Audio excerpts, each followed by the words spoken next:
What's up, guys? It is Sam here. It is 11:21 on August 31st. This is part number 2 for our Democratic candidate ranking.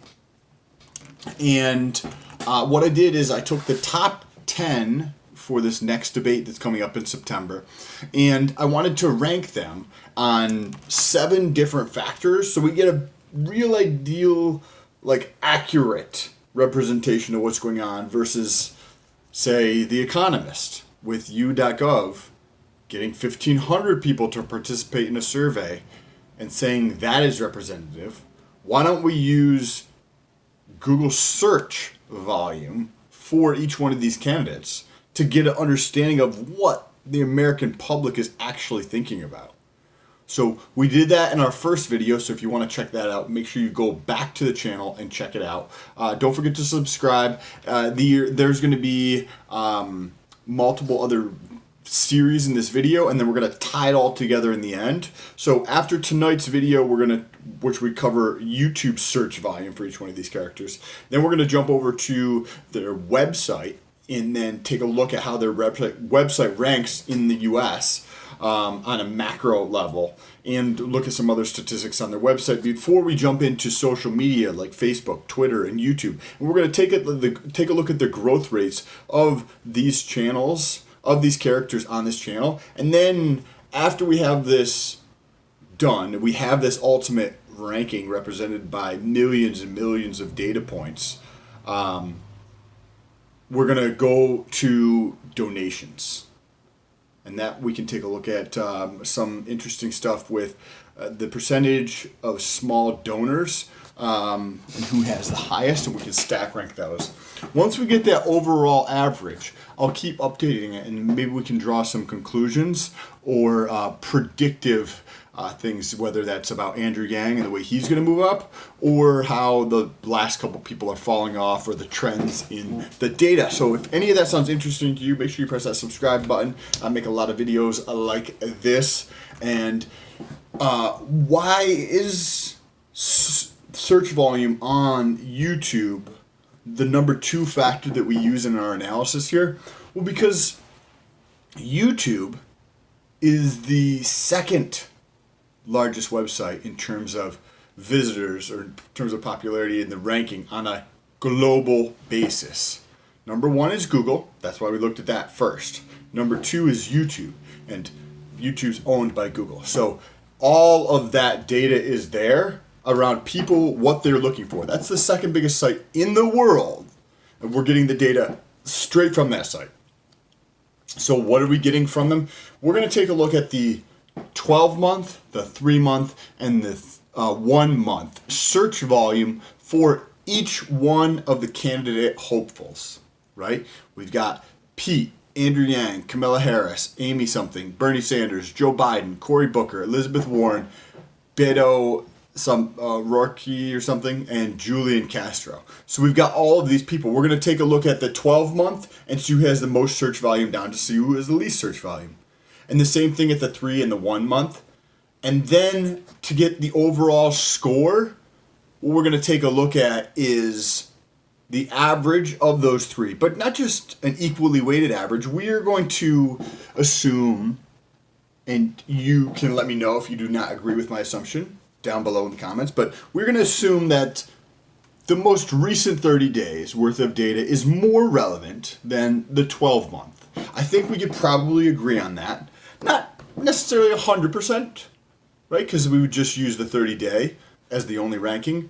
Some of the data is still valuable from 12 months ago, but the more recent data is definitely way, way, way more valuable. So we're going to use a weighted average of 25% from the 12-month, 25% from the 90-day, and 50% from the 30-day. This gives the most amount of relevance to the most recent search volume on YouTube. So with that being said, if this is your first time here, my name is Sam. What's up? And if you're returning, it's good to freaking see you. If you guys know of anybody who you can think of that this might be interesting for, or that you just want to get this message out more. I think more people need to see this information, that this is what's actually going on versus what the media says is going on. And I think the more people who see this kind of content, whether you want to share this video with them, press that thumbs up button to support the channel, or you don't want to do it at all, just talk about what's actually going on. Even if you don't want to support the channel and you don't want to share this video, or you don't want to press that like button, just share the content, the ideas. You can call them your own or whatever, but we got to take a look at what's reality versus what these companies and people are trying to pretend is reality. It's not at all.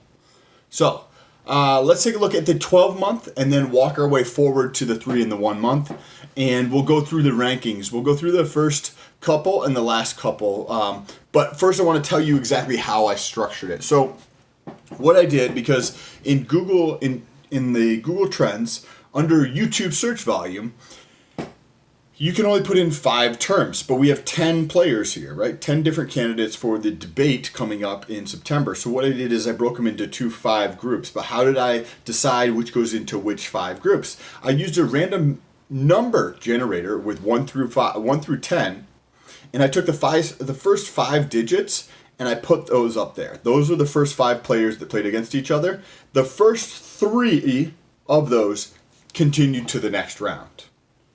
So these 3 moved on. Then the remaining 5 competed, and the top 3 here moved on. So then we have 6 candidates. It gets narrowed down, right? And then at this point, we have competitions of 3, because I can't put all 6 in to compete against each other. So we have competitions against all 3, and I reset the random number generator to 1 to 6. And I took the top 3 from the random number generator and had them compete, and dwindled it down, and did the same thing in reverse for the least amount of search volume in 12 months. We're going to start there with that's Beto O'Rourke. This guy or girl, I'm not sure, has not a lot of traffic. Came in 10th. Out of all of them. And then Julian Castro. Again, I don't know who this person is.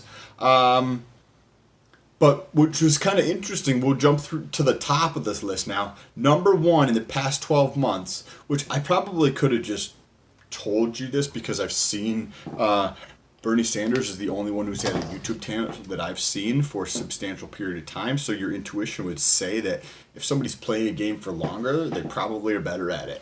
As you can see here in the 12 months, Bernie Sanders is number 1. Andrew Yang is number 2. So that's really interesting. Over the past 12 months, out of all these characters, Andrew Yang is number 2 in terms of total search volume. That's pretty crazy. Next, number 3 is Joe Biden. Number 4 is Kamala Harris. Number 5 is Pete, the mayor dude. And number 6 is Elizabeth Warren. So the 12-month, Andrew Yang is ranked number 2. Now we're going to step forward to the 3-month here and see what's changed. So basically the only thing that's changed for the 3-month is that Bernie Sanders went from 1st to 2nd, and Andrew Yang went from 2nd to 1st. And everything stayed exactly the same for the 30-day. So when you go through and you take the average, right, using the most recent data at 50%, each of the other 2, 30-day and 12-month at 25%, we have Andrew Yang winning with Bernie Sanders as number 2 on YouTube. So what this is saying is that Andrew Yang, over the past periods that we looked at, based on our ranking here, has the most amount of search volume and relevance on YouTube than all the other candidates going into this debate coming up in September. And I think that says a lot more than what is being said in the media, where there's very little. There was a poll that came out the other day from CNN where they had the top 6 candidates. Well, not really the top 6 candidates. They had 6 candidates. They had a top 5. And then instead of putting Andrew Yang as number 6, they grabbed the person that was number 8 and put them there. Andrew Yang has 3% in their poll. and would have ranked 6th, but they took somebody who had 1% and put him there. Like, clearly there's a tremendous bias. Why would you do that? Why?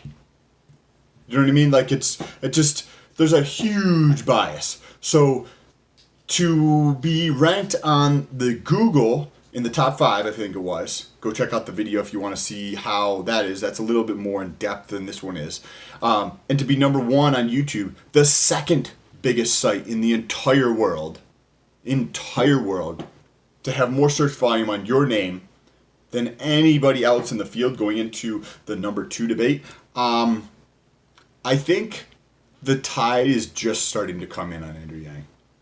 This is going to be a tidal wave based on what we're seeing, because this is the preliminary data before the rest of the world actually catches on to what is going on.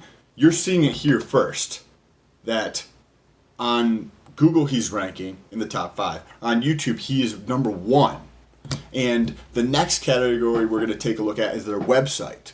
So if you want to see how long people are spending on the site on average and compare that across the board, that's how we're going to stack rank them. And then we're going to also take a look at their stack ranking in terms of the amount of pages people view on average per site when they come in and visit.